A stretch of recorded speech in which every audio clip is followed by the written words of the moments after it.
বন্ধুরা এই মুহূর্তে আপনি যদি পারফরমেন্স এবং স্টাইল এই দুটাকে যোগ করেন তাহলে এর কম্বিনেশনে কিন্তু বেরিয়ে আসবে OnePlus Nord CE5। ইভেন এই CE অত অবশ্য অনেকে জানেন না আপনারা, এর মানে হচ্ছে আপনার কোর এডিশন। এসব ফোন মূলত বাজারে ফ্ল্যাগশিপ কিলারের ঐতিহ্য সঙ্গের মধ্যে বাজেটের চাহিদা মেলাতে এসেছে, যেটি বর্তমানে বাংলাদেশের বাজারে OnePlus ভক্তদের জন্য একটি আকর্ষণীয় বিকল্প হতে পারে। চলুন ফোনটি সম্পর্কে বিস্তারিত জেনে নেওয়া যাক। তো মেইন ভিডিওতে যাওয়ার আগে গুরুত্বপূর্ণ ছোট্ট একটি কথা, আপনারা যারা এই চ্যানেলে নতুন রয়েছেন অবশ্যই সাবস্ক্রাইব করতে ভুলবেন না এবং ভিডিওতে লাইক দিতে ভুলবেন না। আর আমাদের ফেসবুক পেজ থেকে দেখে থাকলে অবশ্যই ফেসবুক পেজটি ফলো, লাইক, শেয়ার এবং কমেন্ট করতে ভুলবেন না। ফার্স্ট অফ অল ডিজাইন এবং বিল্ড কোয়ালিটি নিয়ে কথা বলা যাক। OnePlus Nord CE5 এর ডিজাইন বেশ স্লিম এবং হালকা, ফোনটি হাতে নিতে আরামদায়ক এবং দীর্ঘক্ষণ ব্যবহারের ক্ষেত্রে ক্লান্তি আসে না। সাধারণত এই রেঞ্জের স্মার্টফোনগুলোতে আমরা গ্লাস দেখে থাকি আর কিছু কিছু ক্ষেত্রে প্লাস্টিক, এতেও আমরা প্লাস্টিক দেখতে পাবো। তবে প্লাস্টিক হওয়ার সত্ত্বেও এর ফিনিশ এবং গ্রিপ বেশ ভালো। ফোনের পেছনে একটি সাধারণ কিন্তু মার্জিত ক্যামেরা মডিউল রয়েছে যা খুব বেশি উঁচু হয়ে থাকে না। প্রোডাকশনের জন্য IP65 এর রেটিং এ সময় অনেকটাই পিছিয়ে বলবো, IP67 কিংবা 60 এর দেওয়া উচিত ছিল এখানে মিনিমাম। তাই IP রেটিং বিবেচনা করলে বাজারে কিন্তু এর থেকে বেটার অপশন রয়েছে। 8.2 মিলিমিটার থিকনেস এবং 199 গ্রাম ওজনের সাথে আসা স্মার্টফোনটির ভেতরে ব্যবহার করা হয়েছে 7100 mAh এর একটি ব্যাটারি, তবে ইন্ডিয়ান ভেরিয়েন্টের ক্ষেত্রে, যেটা আপনাকে টানা ইউজে নর্মালি 2 দিনের মতো ব্যাটারি ব্যাকআপ ইজিলি দিয়ে দিবে। 80 ওয়াটের ফাস্ট চার্জিং।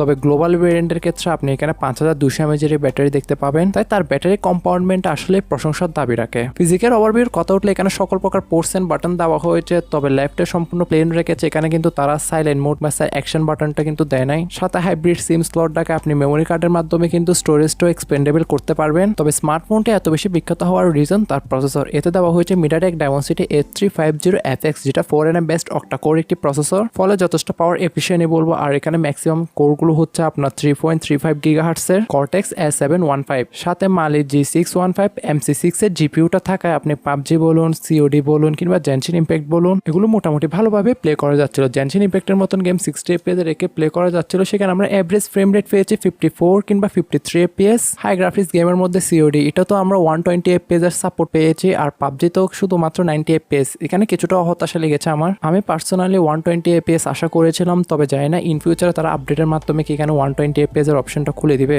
তাই OnePlus-কে অবশ্যই জানাতে 120 FPS দেওয়া উচিত ছিল। এদিক দিয়ে কিছুটা আপনার হতাশার কাতারে রেখেছে পাবলিককে। ওভারঅল পারফরমেন্স মোটামুটি ঠিকঠাক কিংবা অ্যাভারেজ টাইপেরই ছিল, যেহেতু LPDDR5X এর RAM এবং UFS 3.1 এর ইন্টারনাল স্টোরেজ রয়েছে। তবে এখানে 3.1 এর ইন্টারনাল স্টোরেজ না দিয়ে যদি 4.0 দিত তাহলে একটু এগিয়ে থাকতো, যেটা আমরা বাজারে 8128, 8256 এবং 12256 এই তিনটি RAM ভেরিয়েন্ট অ্যাভেলেবেল দেখতে পারবো। যেহেতু রিড এবং রাইটের স্পিডও মোটামুটি ঠিকঠাকই ছিল, তাই অ্যাপ ওপেনিং ক্লোজিং এর সময় আমরা তেমন কোনো প্যারা খাই নেই। Out of the box Android 15 এর সাথে আসা স্মার্টফোনের ব্যাকএন্ডে কিন্তু তাদের রান করতে যাচ্ছে Oxygen OS 15, যেখানে আমরা ইন ফিউচারে 4 বছরের মেজর আপডেট এবং 6 বছরের কিন্তু সিকিউরিটি প্যাচ লেভেল আপডেটটা দেখতে পারবো। তার সাথে কিছু টুকটাক AI রিলেটেড ফিউচার, যেমন তাদের নিজস্ব ডায়ালগ রয়েছে, then AI call assistant, circle to search, reflection, eraser, AI unblur সহ UI তে কিছু আমরা থার্ড পার্টি অ্যাপ দেখতে পারবো। এখানে OnePlus-কে কিছুটা ইমপ্রুভমেন্ট করা উচিত ছিল, যেহেতু UI তে এসব রেঞ্জের স্মার্টফোনগুলো তার সাথে থার্ড পার্টি অ্যাপ দেওয়া উচিত ছিল না। হ্যাঁ, যেগুলো আপনি চাইলে আনইনস্টল কিংবা ডিসেবল করে নিতে পারবেন। ডিসপ্লে প্রসঙ্গে আশঙ্কা না বললেই নয়। ফ্রন্টে 6.77 ইঞ্চি মাপের ফুল HD প্লাস রেজুলেশনের যে AMOLED ডিসপ্লেটা ইউজ করেছে, ওখানে 120 Hz রিফ্রেশ রেট থেকে শুরু করে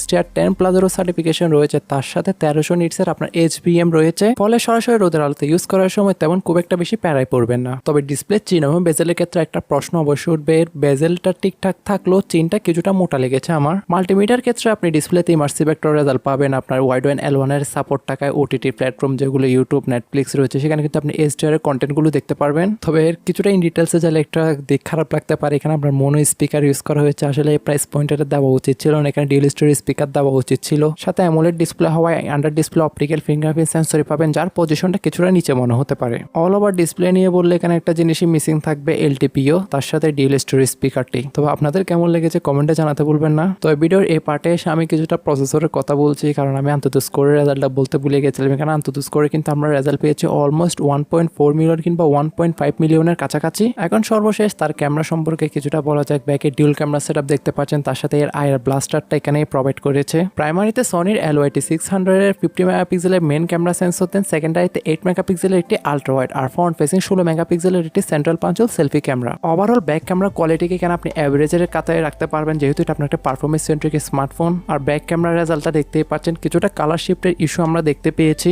সাথে ছবি ডিটেলস ক্লিয়ারিটি ঠিকঠাকই ছিল, আর স্ক্রিন টোন এবং ডাইনামিক রেঞ্জও কিন্তু অ্যাভারেজ টাইপের ছিল। আর ব্যাক ক্যামেরা দ্বারা সর্বোচ্চ 4K থেকে 60 FPS ভিডিওগুলো শুট করা যাচ্ছিল। এবারে প্রাইসিং এর ব্যাপারটা বলা যাক, যার বর্তমান 8256 6GB, এটার প্রাইস বাংলাদেশের বাজার আনঅফিসিয়াল বা বর্তমানে রাখা হয়েছে 35,999 টাকা। তবে এই প্রাইস পয়েন্টের মধ্যে আমরা এখানে বেশ কিছু পার্ট মিসিং দেখতে পাচ্ছি। ফার্স্ট অফ অল তাদের একটা টেলিফোটো লেন্স দেওয়া উচিত ছিল, দেন স্টুডিও স্পিকার, দেন এলটিপিও ডিসপ্লে। তার সাথে প্রাইমারি ক্যামেরাতে আরেকটু ইমপ্রুভমেন্ট আনা উচিত ছিল তাদের। তবে আমি পার্সোনাল ভাবে বলবো যে এই প্রাইস পয়েন্টে কিন্তু বাংলাদেশে আনঅফিসিয়াল ভাবে হোক কিংবা অফিসিয়াল ভাবে হোক এর থেকে বেটার স্পেসিফিকেশন যুক্ত স্মার্টফোন অ্যাভেলেবেল রয়েছে। তবে স্বাধীন দেশের আপনারাও স্বাধীন নাগরিক, বাকিটা আপনাদের উপর।